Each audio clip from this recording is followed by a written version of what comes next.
এই শিবিরের কাছে যাতে আসতে না পারে সেই জন্য বলা হয় হাত কাটা রক কাটা। কার রক কাটছে দেখান। আমি তো চ্যালেঞ্জ করেছি, শিবির কার ছেলের কোন বিশ্ববিদ্যালয় কোথায় কার রক কেটেছে যদি প্রমাণ করতে পারো, শিবিরের পক্ষে একটি কথাও আমি বলবো না। কাজী বাজে কথা বলে কোনো লাভ নাই।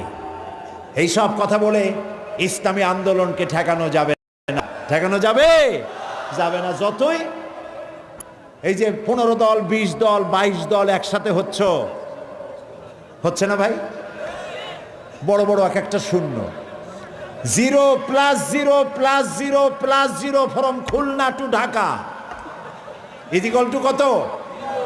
একটা বিগ জিরো।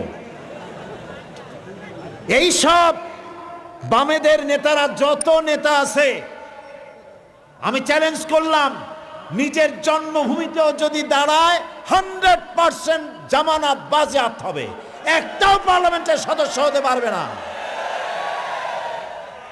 কাজী এগুলি নিয়ে দল করিয়া, বড় বড় দল দেখাইয়া ইসলামের বিরুদ্ধে কথা বলিয়া কোনো পার পাওয়া যাবে না ইনশাআল্লাহ। বলেন ইনশাআল্লাহ।